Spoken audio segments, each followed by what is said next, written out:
Some of my students have asked, and this is something that we talk about all the time about, I guess that fear and nervousness of like anytime you're creating something or especially being on stage in front of people. When you went out to study theater and acting, was it terrifying, or like what things did you find to like cope with that, and that you still use today? Yeah, yeah, it was terrifying. I'm I moved from tiny Elizabeth, Colorado, which I assume is a lot like where you're at, actually. Yeah, yeah. Um, Um, we are a little bit, yeah, even smaller, but Smaller pretty than similar. Yeah, pretty similar. but going to, and I moved in literally right next to Hollywood Boulevard, right behind the Chinese Theater was my apartment building. So I would walk around the corner and be on Hollywood Boulevard. And like, it is the exact opposite. It couldn't be more different.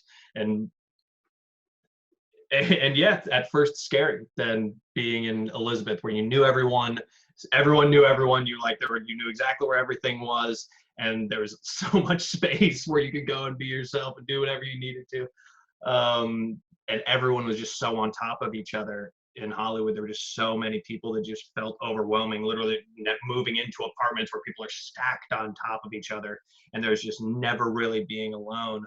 But it was in that fear of it was in my fear that I'm like, I need someone though. I needed a community is what I realized I needed. I needed someone that I could share this with, because when there were so many people and so much different, it made me feel more alone. It made me feel like I didn't understand anything. I didn't get anything.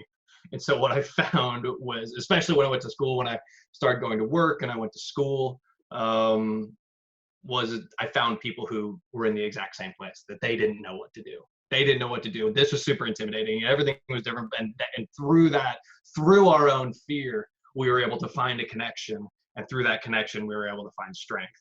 And so in that time, I connected with people. I was lucky enough to have a job where I was able to make a lot of friends. I worked on Hollywood Boulevard, and was meeting people all the time, and just thrusted myself into it, because even though it was scary, it was also exciting.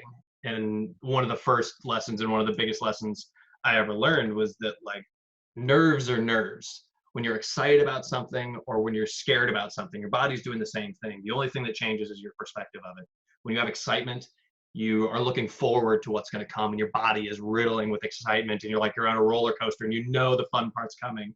And fear, that stage fright that we get, is just that image that something's going to go wrong, that we're going to mess it up, we're going to forget the line, we're going to drop the ball, we're going to get hurt, we're going to be humiliated. And so all those nerves suddenly become something bad rather than something good.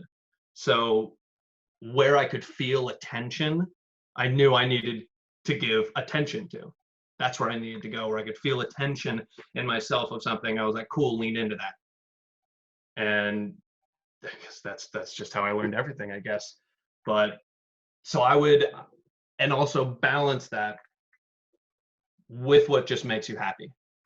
Reading, I love, like, if I can just get a good book and just sit and read, or a great movie or a good album, and being able to be selective and have my time alone, being very intentional about when I want to have my quiet alone time, and then also being very intentional about when I want to go out and connect with people and reach out, and not being afraid to rely on people as well, especially with so much changing in my life.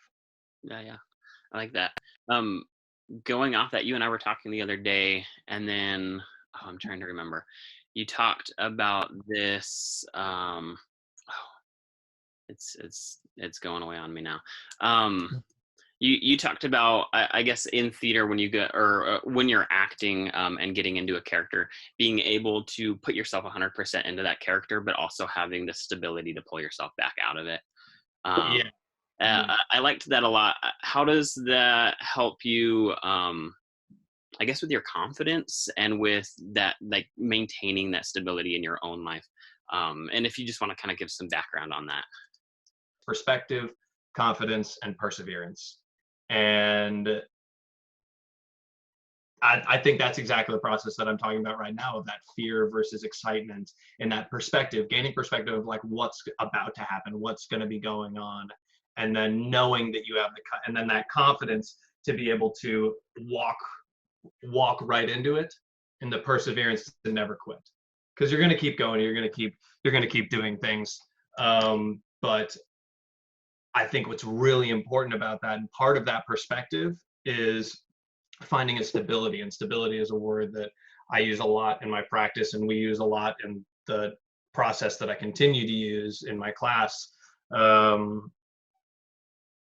But finding a place of stability, how I've heard it described, is much like a lot of the reason that people need to go to therapy or anything is because they feel a lot of chaos all the time. They feel like they can't get anything done. They can't find any stability because they're coming from chaos. And so therapy is going from chaos into order so that they can re-enter back into chaos of the world, we might say.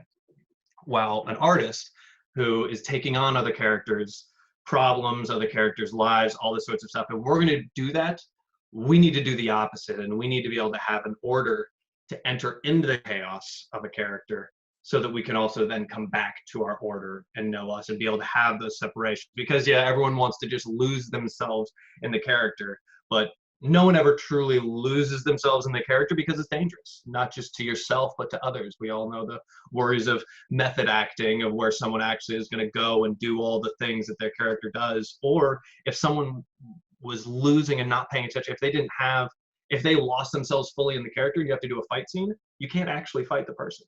You have to be able to take care of that other person. And so there always has to be that. So when I think about stability, I think that this is something that we should have in our lives all the time. I think it's that exact balance I was talking about going out and reaching out, as well as going back in and reaching in, being able to find a stable place, being able to, mine for me is my morning routine of doing yoga and meditating and working out and having a coffee and reading a book. And I establish my stability in that time frame, so that I can go and enter into the chaos of what life may bring or what my art may bring. And then I come home and I can re-enter into that stability. And that's so important when we go into character stuff, being able to know what is ours and what is our own and who we are and where we're at. And then be able to truly explore and trust ourselves. Because with that trust, with that same, what was I saying earlier? With that trust, we're able to really just kind of let loose, and that feeling, it's that same idea. That's what it's the same idea of us feeling safe gives you the opportunity to be dangerous. Always, like that, you should always be able to feel a sense of safety in order to get. And this, and maybe even dangerous isn't the right word, but mischievous. I like a process, or like when you're getting creative, like being mischievous with, like, what can you do with the art? What can you do with the script? What can you do with the character? If you're like, whatever, especially if I'm doing a character that has an accent or anything, going and taking that accent out into the world, going and ordering my coffee as an Irishman, or like going and having fun with it, getting able to just to see what it does to you, but then being able to step back and come back to your own stability. Because an important an important aspect of being an artist is being able to look back at what you've done to help yourself grow. And if you can't like separate that time that you can really put in to work on a character, then you won't be able to grow it as well, because you need to like end that moment of like the work that you do with the character, look back at it and be like, how did that help me? Where did this get me? Where could I go back and do more? Where could I go back and do something a little different?